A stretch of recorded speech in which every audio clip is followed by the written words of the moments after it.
I'm here with Maree McPherson to do an interview for the Lockdown Library because you very generously donated your book. So we're going to have an opportunity to talk about that today. The Lockdown Library is just a free resource where people can download amazing books like yours as we all go back into lockdown now. So obviously for Victorians, we're back into lockdown. So it's a great opportunity to use the Lockdown Library. But I wanted to do these interviews so people can get to know you and the authors behind the book. So welcome and thank you very much for being here today. It's an absolute pleasure, Beck. I think this idea that you have had of giving us this resource during lockdown is incredible. It wasn't enough for you to just set up the Lockdown Library, but now you're interviewing the authors. How good is that? So it's beautiful. I've really enjoyed it. Oh, thank you. Well, I'm so lucky to talk to you today. So I feel like I've known you for a while. So we've met a few times in the past and we've done some training together, and it's great to actually find out a little bit more about you. So I know that you're a leadership coach and mentor, and I know that you specialize in working with regional women. But what I love is that you help them to enjoy a lifestyle with latitude. And so tell us a bit about that. What does that mean? What does that look like? Well, I think, what it looks like is what each individual wants it to look like. The idea of that lifestyle with latitude is about creating the life that you desire. So I think there's so much pressure on women today, as there always has been, but I think perhaps even more so for, women in their mid-careers that are heading towards leadership or in their first management roles. There's this pressure all over social media, all over the mass media, from our peers, from our organisations, that you must aspire and you must climb the corporate ladder. And I think a lot of regional women are confused about that because they wonder, well, how do I do that? Do I actually want to do that? Do I want to have it all and be the 1980s style superwoman? I'm not sure that when I look at my mum and my aunties that that's what I actually want to do.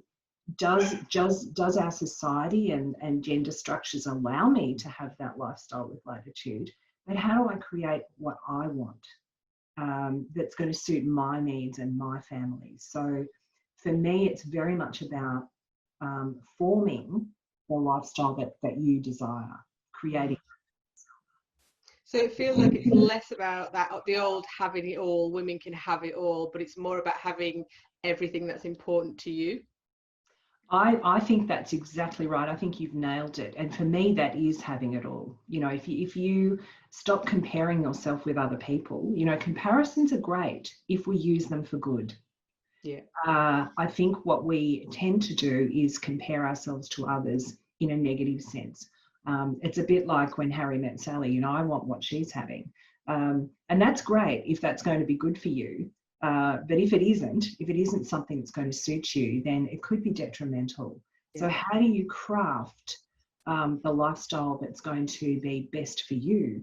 And what are the key things you need to do in order to put that in place? Yeah. And I love the title of your book is Cutting Through the Grass Ceiling, so a play on words. So who was this book written for? Great question. I think a little part of it was written for me. I think that's the irony, isn't it? That the irony of our own expertise. But predominantly it was written for women who were at a bit of a crossroads around that questioning. Who do I want to be? What career do I want to pursue? What's going to be the right fit? Can I have it all? What does that even mean? And can I do that in a regional area? What was happening for me throughout my career, the more women I mentored informally, the more women I supervised in my executive roles in regional areas, I would hear a lot of feedback from them and from their peer groups and from young women, even in schools when I went to deliver, speeches in schools. They would say, well, I admire this particular person. They would have figures in their lives that they really admired, women that they aspired to be like. But the story they were telling themselves was, if I stay in a regional area, then that's not for me. I can't do that where I live, but I don't want to move to the big smoke. So therefore, I'm fenced in and I'm going to have to aspire to a much lower level. And that really troubled me. That really, really troubled me. In fact, it pissed me off, if I can say that, in this interview. It's child-free. Yeah, I was thinking, well, you know, so many of the women that I admire and look at and hang out with have not been to the best schools. They haven't had to leave the region. They've crafted these amazing lives for themselves, and they've done that on their own terms. So what is it about them? What is it that makes life work for them? And how could I share that message? So that was one aspect of starting to write the book and developing the themes around who it was for. The other angle, because I've been a regional development practitioner for a lot of my career, the other side of it for me was around knowing that for the national economy and for regional economies, getting women's participation in the employment market, in the labour market, is really important. And here we are in this pandemic situation, it's even more important. And we know that women are going to be disproportionately impacted by the pandemic, because a lot of the jobs that are going to be shut down are going to be in streams and industries where women have been casual workers, part-time workers. It's been where they've, you know, put their careers on hold in order to raise children. So we know this is going to have a major impact. So, you know, when I wrote the book in 2017, we hadn't faced COVID-19. It was all about how do I help people understand that they can do what they want to do, living where they want to live. And that it is a world of opportunity. It's not perfect. You're not going to be a brain surgeon in the back blocks of regional Victoria unless you're prepared to commute. But you can have a very fulfilling life and some amazing jobs, or entrepreneurial startups. You know, there's so many different things that you can choose to do. So it was really about turning people's mind and getting them thinking about, well, how do I participate in my community? What do I offer? What skills do I have? And questioning themselves. The assumptions that I'm making, are they actually true? And it sounds as though even coming out of COVID, we're potentially going to be seeing those regional communities needing to be strengthened even more, as people don't want to live in those high density cities. So there's going to be potentially even more opportunity, I would say.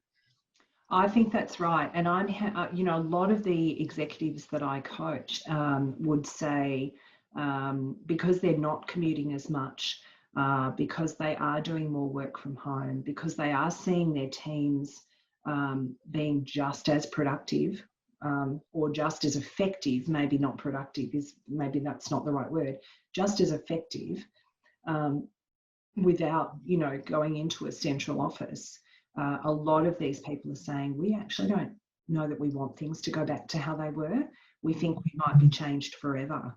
And we want people to have more freedom and flexibility. And we think that being able to work from anywhere might be a good outcome from this. So that's probably more a theme of my next book, which is the ebook around what we learned from lockdown. But it really does feed that whole narrative around what do the regions have that the cities don't, which flips the argument on its head. All we ever hear about is what the city has that the regions don't. But actually, there's a whole other story to be told. And so what's the key message from the book? Yeah, I think that the key message would be, so the book has a number of stories in it from women that I interviewed. These are women that I consider to be real powerhouses. You know, they've created their lives with Latitude on their terms.